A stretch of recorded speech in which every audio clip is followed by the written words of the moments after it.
Horácio Quiroga, o homem que nos ensinou a ter frio, por Juan Forn. Horácio Quiroga adorava Martinez Estrada, como um irmão mais novo. Deu-lhe um hectare da sua própria terra em Misiones, para o tentar a ser seu vizinho. Desmontou-a ele mesmo com uma katana limpa, mandou-lhe por correio o título de propriedade e os planos da casinha de madeira que ele podia construir com as suas mãos. Até mobília lhe oferecia fazer. E eram famosamente confortáveis os móveis que Quiroga fazia, com a ajuda do menso tornado carpinteiro Jacinto Scala. Martinez Estrada tinha um emprego de quarta no Correio Central. Detestava o ambiente literário de Buenos Aires, mas não se decidia a partir para Misiones. Então Quiroga apelou a um último recurso para convencer o seu amigo melomano. Mandou-lhe um violino feito em madeira de timbó. Tinha um cavileiro pré-histórico, as Fs lavradas desajeitadamente, e góbia e emitia um som de gato no cio, meio hipnótico, meio assustador. Com o coração estremecido, Martinez Estrada entendeu que assim seria a vida que o esperava como vizinho de Quiroga e Misiones. Mas se livrou de escrever essa carta cruel porque o seu amigo apareceu em Buenos Aires. Vinha fazer-se tratar pelos médicos num incômodo que não o abandonava. Era um câncer terminal, mas ninguém estava disposto a dizer-lhe. Eles o tinham como residente no Hospital das Clínicas com licença ambulatória, enquanto faziam acreditar que estava a ser submetido a estudos e o preparavam para uma operação. Um dia, vagueando pela cave do hospital, encontrou um paciente chamado Batistessa. Eles o tinham escondido por sua aparência física, causada por uma neurofibromatose, conhecida como elefantíase. Quiroga exigiu que Batistessa fosse retirado da cave e transferido para o seu quarto, e nas horas mortas lhe contava histórias da selva.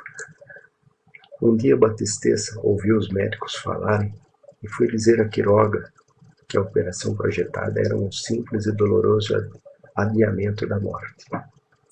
Quiroga avisou que ia caminhar. Foi a uma loja de ferragens comprar cianeto. Voltou ao hospital, misturou o pó num copo com uísque e engoliu. Matou-se como uma empregada.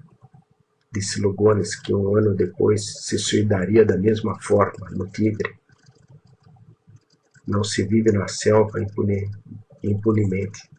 Escreveu Alfonsina Storni num poema que lhe dedicou antes de se suicidar também nas falésias de Mar del Plata.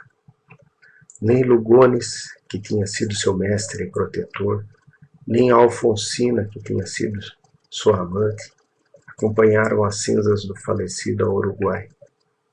Borges, em vez disso, disse que Quiroga era uma superstição uruguaia, que escrevia mal, o que Kipling escreveu bem.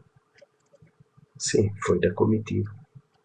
Eram tantas de carnaval e ele disse que o curso estava interrompido na passagem do cortejo que as crianças pediam para tocar a urna de madeira de alforrobo, onde o escultor russo Stefan Erzia havia esculpido o rosto do falecido.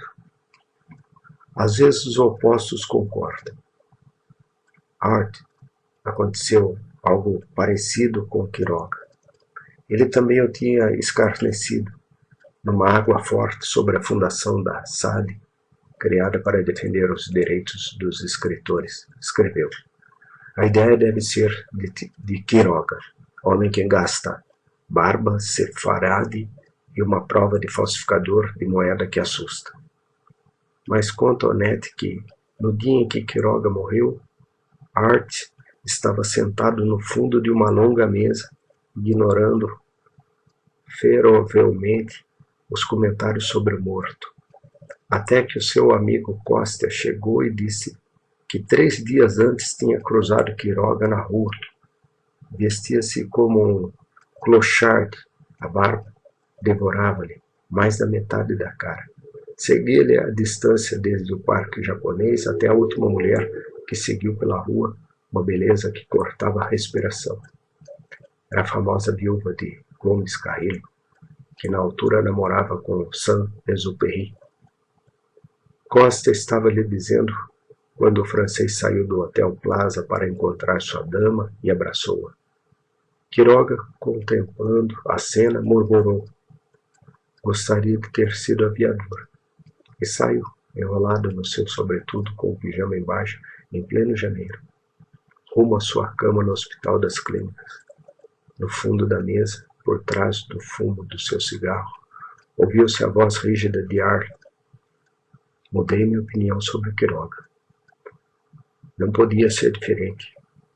Quiroga tinha dito: eu sou o primeiro infectado por Dostoiévski na América do Sul. Art foi o próximo. Como Art, Quiroga não tinha o que alguns chamam de tato.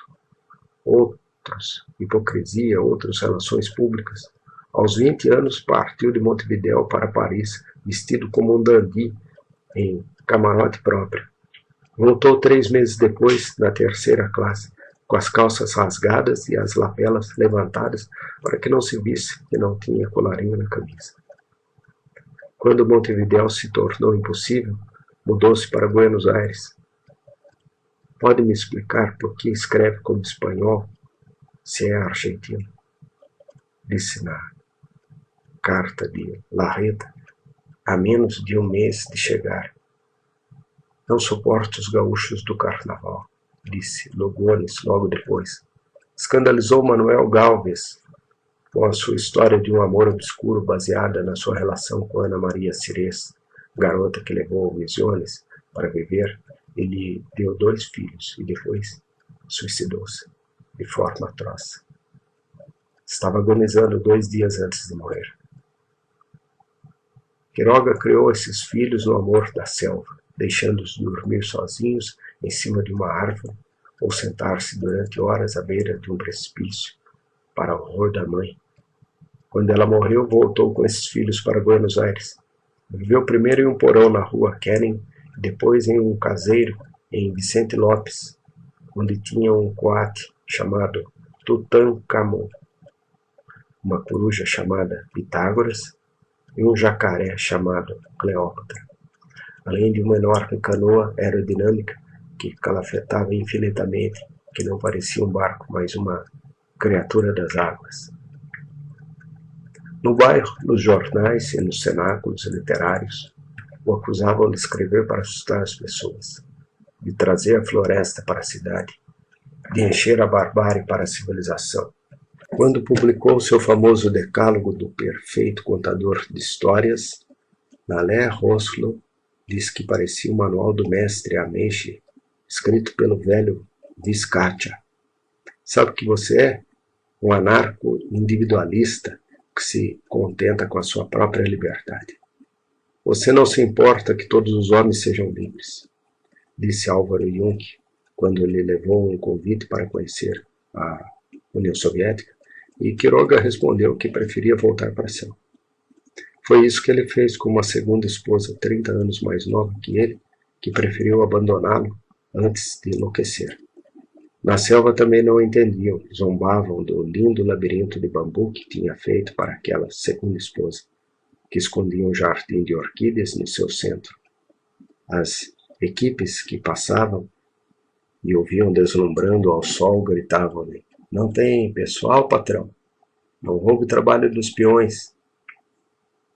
Quiroga soube adorar Tolstói e Dostoiévski, Jack London e Thoreau, Maupassant e Baudelaire, banistas capazes de tirar 13 caracóis de Roplaqueta.